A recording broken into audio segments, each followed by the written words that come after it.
بینندگان عزیز سلام. برنامه نوبتی داستان است. در تاریخ انسانیت بهترین اثرها و بهترین کتاب‌هایی که زندگی نامه یک ملت را برای آیندگانش نشان می‌گذارند این اثرهای تاریخی هستند. و ما خوب می‌دانیم که برای شناخت زندگی نامه مردم فارس کتاب بزرگ شاهنامه یعنی کتاب ابوالقاسم فردوسی نقش خیلی بارز دارد. و ما در برنامه داستان پیرامون هر یک قهرمانی و وطنداری و وطنسازی ها مرحله به مرحله این کتاب را تحلیل کرده آمدیم. و مهمان امروز برنامه ما هستند شاعر خلقی تاجیکستان محترم حاتم. استاد شما را با برنامه خیر مقدم میگویم. تشکر.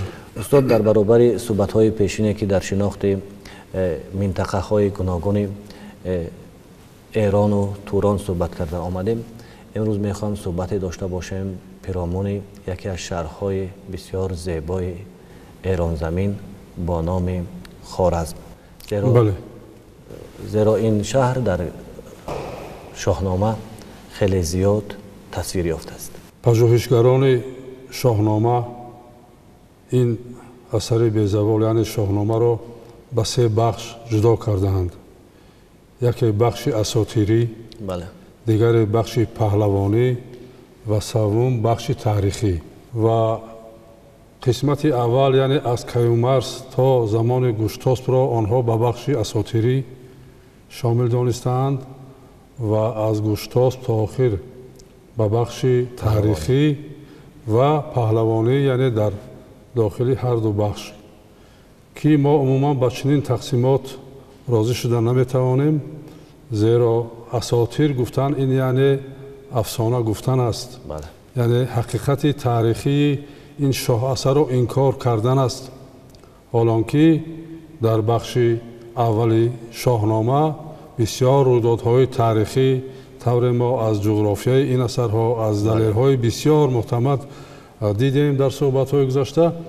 جنبه‌های تاریخی این بخش خیلی زیاد هستند و آنها را همچون مال اساطیر و افسانه گفتن ناانصافی است. در شاهنامه یکی از شهرهای بسیار مهم و سرحدی و شهرهای بسیار پرقدرت و پرقوت ایرانی هست و شناخت جغرافیای آن برای فهمیدن سرزمین‌های ایران باستان بسیار کمک می‌کند. این خوارزم است. طور ما می‌دانیم امروز خوارزم در پایان‌آب رود آمو در سمت شرقی بحر ارل واقع گشته است و اون خوارزم یک ولایت است. نام شهر با نام خوارزم وجود ندارد. یک ولایت است که در آنجا شهرهای از جمله مثلا خیوه، گورگنج، کت، هزاراسپ و دیگر شهرها هستند، اما خوارزم نام شهر نیست. تاریخی بودن این شهر باز با آن اثبات می شود که در اوستا از این شهر یاد شده است، اشاره شده است و در قطار مثلا 5 شهری که رودهای تیزاب و پرجریان به سوی آنها حرکت میکنند میروند. و در همین پیش از هجوم به کنابت افراسیاب پسرش شیده را به نزدش دعوت کرده سپارش میدهد که به جنگ خوارزم آمادگی گیرد. به شیده که بودش نبرده پسر، ز شیران جنگی برآورده سر. چنین گفت که این لشکری رزمساز سپردم تو را، راه خوارزم ساز. نگهدار آن مرز خوارزم باش، همیشه کمربسته رزم باش. یعنی استاد خوارزم یک شهر بود میان توران و ایران و هم نگاه جغرافی و هم نگاه طبیعی شهر بسیار زیبا هم بوده است. بله، اکنون شیده با 50,000 لشکر به خوارزم هجوم میکند و از این طرف اشکش سرلشکر ایرانی باستان به مقابل او با 30,000 لشکر می رود و البته لشکر تورانیان را شکست می دهد. و تخمین ها و تعریف های زیادی در این مورد دارند. در باره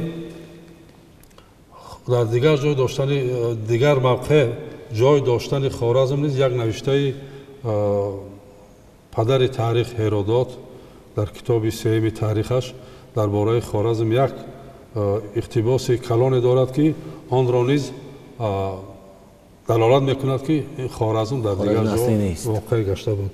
Масалан дар ин ҷо омадааст ки Ҳеродот мегӯяд ки дар Осиё даштест ки онро аз ҳама ҷониб кӯҳҳо иҳота намуда буданд ва ин кӯҳҳо 5 гузаргоҳи танг вуҷуд дошт. ин водӣ замоне ба хоразмиҳо тааллуқ дошта дар ҳамҷавории хоразмиҳову гирканиҳо, сарангҳо ва фаманиҳо воқеъ гаштааст. дар замони ҳокимияти форсҳо онҳо тобеи шоҳи форсҳо буданд. ин водӣ дар иҳотаи кӯҳҳо воқеъ буда аз он ҷо дарёе бо номи Акес ҷорӣ будааст. яъне як даште будааст ки дар иҳотаи кӯҳҳо будааст ва аз он ҷо як дарёе воқеъ мешудааст ва аз он ҷо як дарёе ҷараён доштааст ва ҳокими он ҷо шоҳи форсҳо будааст.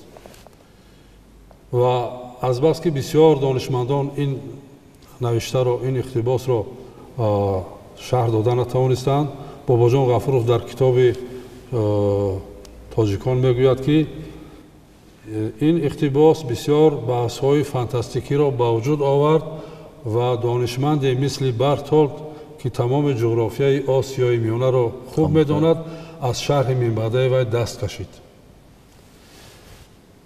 чунин дашту чунин кӯҳро дар ҳеҷ куҷо пайдо карда натавонистанд. ва далели дигар ин аст ки мо дар шоҳнома медонем ки Кайковус писараш Сиёвушро яке аз мулкҳои дода буд, ҳарчанд ки дар шоҳнома намегӯяд ки Хоразмро ба ӯ дода буд, аммо берунӣ дар Китобулбақия мегӯяд ки Кайковус Хоразмро ба Сиёвуш дода буд. дар Ғурарусияр ном китобе гуфта шудааст ки Самарқандро Ковус ба бунёд кардан оғоз кард ва Сиёвуш онро бунёд кард. яъне ки устод ҳамин Самарқанди имрӯзаро ҳанӯз замони Ковусу Сиёвуш бунёд карда буд. бале бале ҳамон замон мегӯяд ку Ковус ба бунёд кардан оғоз кард ва Сиёвуш онро идома дод. яъне агар байни Самарқанду сарразми имрӯза тақрибан ман намедонам 20 километр шояд бошад. шояд ҳамин қадар аст. агар масалан Хоразми имрӯзае ки дар поёноби дарёи Ому ҳаст ба Сиёвуш дода мешуд, ӯ ҳеҷ вақт имкони Самарқандро ба ин масофаи дур омада сохтан надошт. бинобар ин воқеияти он ки сарразм ин Хоразми таърихӣ ҳаст ва метавонист Сиёвуш дар сарразм дар Хоразм истода Самарқандро бунёд кунад, ба хотири он ки аз Самарқанд он тараф ва аз Хужанд он тараф сарзаминҳои туронӣ буданд ва ҳар замон хавфи ҳуҷуми турониён вуҷуд дошт. бинобар ин дар миёни ин марзҳо деворҳои бузург сохта мешуд. ва ин ҳам як далели дигаре ҳаст ки сарразм ин Хоразми таърихӣ ҳаст. Ковус дар Мовароунаҳр барои Сиёвуш замине дод. агар тибқи назари дигар олимон агар Мовароунаҳр моли Турон мебуд ё сарзаминҳои Турон мебуд, ҳеҷ вақт Ковус барои Сиёвуш дар Мовароунаҳр замин дода наметавонист дар дохили кишвари турониҳо.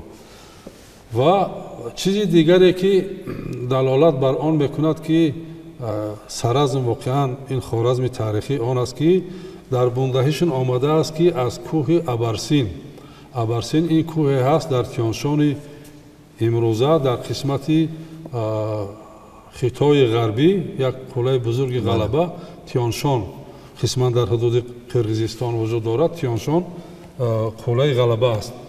аз ҳамон ҷо кӯҳе ба Хоразм кашида мешавад мегӯяд. тавре гуфтем ҳеҷ гуна кӯҳ ба Хоразм аз сарзаминҳои Осиёи шарқӣ кашида намешавад. биёбон аст он Хоразми имрӯза. вале ба сарразми имрӯза қаторкӯҳе ки имрӯз Қаротегин ё Ҳисор ё Туркистон номида мешавад, ба сарразм мерасад. ва ин кӯҳи дар бундаҳишон кӯҳи Порт ном дорад, кӯҳи Порс ном дорад. ва дар бахши наздикии сарразм ин кӯҳи Ириза ном дорад.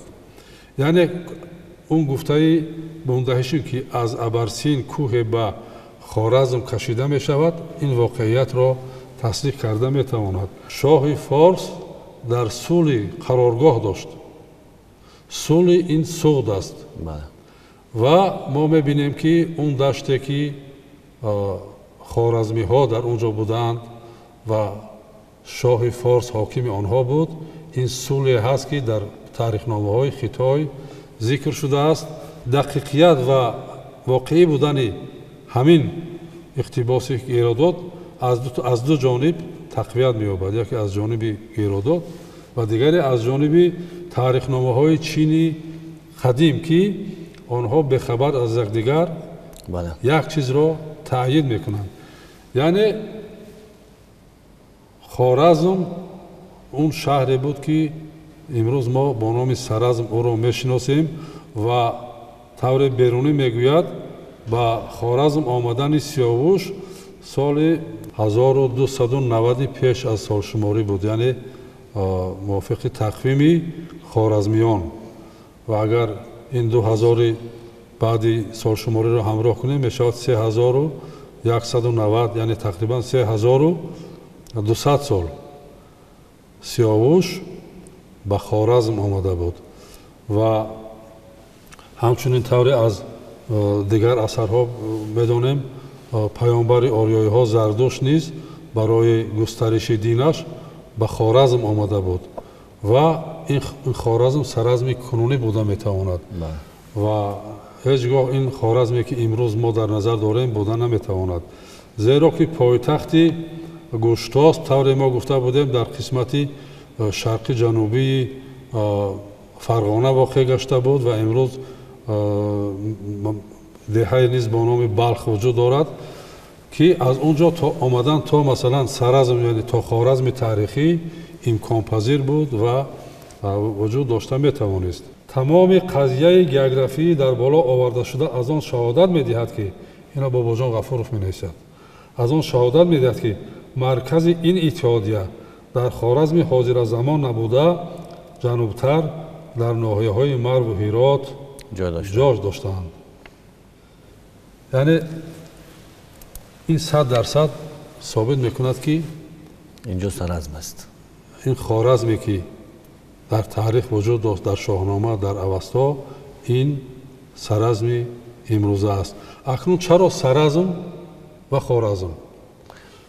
نام این سرزم و اون خوارزم در تاریخ آریایی ها بسیار شهرهای بودند که در قدیم با آواز سه سر می شدند. مثلا سراسواتی هست یک منطقه در اوستا خرایوه شدگی یا هرایوه یا خرایوه هست، ساماوران هاماوران شدگی، سبت سینخو هبت هینخو شدگی. سراسواتی خرایوه گفتیم، باز سرایو هست که باید خرایوه شدگی، یعنی آوازهای سه به هی و خی برگشتند و یعنی نام سرزم از خوارزم قدیمتر است. این نام محلی همین خود شهر است اصلی، ولی در ادبیات خطی بعدها در شاهنامه در اوستا آواز سه به خی برگشت مثل دیگر منطقه‌هایی که هستند و خوارزم شد. و معنای خوارزم اکنون چیست؟ درباره معنای خوارزم بسیار فرضیه ها از جانب عالمان وجود دارد، ولی نسبت خوارزم یک دو سه معنا را منسوب دانستن رواست که یکی این از دو قسمت عبارت است خوارزم، یکی خوا و ایریز در اوستا هم به همین شکل آمده است، خوا ایریزه و خوا ایریزم، یعنی خوا خوب نیکو بهتر، ایریزه با چند معنا است. یکی نام کوه یریزه هست که در شاهنامه در پهلوی خوارزم گفته شده است، خوا ایریزم یعنی کوه زیبای ایریزه و همچنین خوارسم به شکل خوارسم نیز آمده است. این شهر که خوا ایریسه نیز گفتن ممکن. ایریسه نام یکی از بهشت‌های روی زمینی بود در بعضی ادبیات از جمله در ادبیات روز که بهشت زیبا نیز номидан имкон дорад. устод Саразм ягон ҷо ёд шудааст? акнун ҳамин чиз бисёр саволи хуб аст. акнун Саразм ки бо ин қадимияти 5500 сол пеш, бо ин шаҳри бузурге ки чӣ қадар маъбадҳову чӣ қадар биноҳову ино ки таги хок монданд. хушбахтии Саразм он буд ки албатта дар замонаш фоҷиаи бузурге буд, вале барои мо имрӯз боқӣ монданаш он сабаб шуд ки таги хок монд. шояд як заминҷунбӣ шуд ё шояд сел омад, шояд хокборӣ шуд, шояд чӣ шуд, ҳамин аз ҳама эҳтимол ин ки як сели бисёр бузург омад, шаҳрҳоро таги хок рафт ва ҳамин қариб 2-3 ҳазор сол дар таги хок монд. қадар шаҳри бузург буд. агар бо ин бузургӣ, бо ин қадимият чаро дар ягон адабиёти ёд нашудааст? қадимӣ, на дар Авасто, на дар Шоҳнома, на дар Бундаишт, на дар асарҳои ҳиндуориёӣ, на дар асарҳои маърихони дигар кишварҳо зикр нашудааст. агар ин номи дигар медошт ё дар дигар ҷо воқеъ мебуд, ҳатман номаш ишора мешуд, зикр мешуд. Хоразм як шаҳри бисёр бузурги сернуфузи сераҳолии Эрони бостон дар марзи Эрону Турони тасвир ёфтааст. ва азбаски Сиёвуш як ҷавони танӯманд, донишманд, паҳлавон буд, барои ҳамин Ковус ҳамчун мири шоҳи он шаҳр, ҳамчун ҳокими он шаҳр Сиёвушро ба он ҷо равон мекунад ки онро аз ҳуҷуми турониён ҳифз кунад, муҳофизат кунад. ва Зардуш низ бо моҳияти он чизе ки Хоразм нисбати Эрони бостон дошт, ба он ҷо меравад ва дини худро ташвиқ мекунад ки барои бо ғояи ватандӯстиву ватанпарварӣ ба он ҷо меравад, муҳофизати ватан, муҳофизати дини зардуштиро дар он ҷо ташвиқот мекунад. вале бо вуҷуди он мутаассифона дар охири охир ин сарзаминҳо ба дасти турониён мегузаранд ва эрониён маҷбур мешаванд ки аз ин ҷо ба сарзаминҳои ғарб муҳоҷират кунанд. мисли ки гуфтем Порсу, Бағдоду, Систону, Кобул дар дигар минтақаҳо номгузорӣ мешаванд. Хоразм низ дар дигар минтақа номгузорӣ шуд ки имрӯз мо медонем. ва дар бораи он ки ин сарзаминҳо ба дасти турониён мегузаранд, ҳаким Фирдавсӣ дар Шоҳнома мегӯяд: чағониву бомиву хатлону балх шуда рӯз бар ҳар касе тору талх, бухорову хоразму омӯю зам, басе ёд дорем бо дарду ғам, зи бедоду аз ранҷи афросиёб, касеро набуд ҷои орому хоб. хуб устод, марҳилаҳои гуногун, қаҳрамониҳои гуногун, шахсиятҳои гуногун худ шоҳиди он ҳастанд ки масалан як зиндагинома дар як минтақаи дигар рӯшан мешавад, ба ҷои дигар кӯч мебандад ва ҳамаи ин гумон мекунам як таҳқиқоти бисёр бузурги илмиро талаб мекунад то мо дар шинохти ин минтақаҳо ё ки географияи кишварҳои шоҳнома рӯшан фикр кунем ё ки баҳои хуб гирифта тавонем. хуб устод, аз шумо миннатдор ҳастем ки вақти офта ба суҳбати мо омадед ва як суҳбати бисёр шуниданӣ барои бинандагони телевизиони Сафина пешниҳод кардед. бинандагони азиз худрасон мекунем ки дар суҳбати мо буданд шоири халқии Тоҷикистон муҳтарам Ҳотам ва мо суҳбат доштем пиромони шаҳри Хоразм дар Шоҳнома. то суҳбати баъдӣ шод бемонед.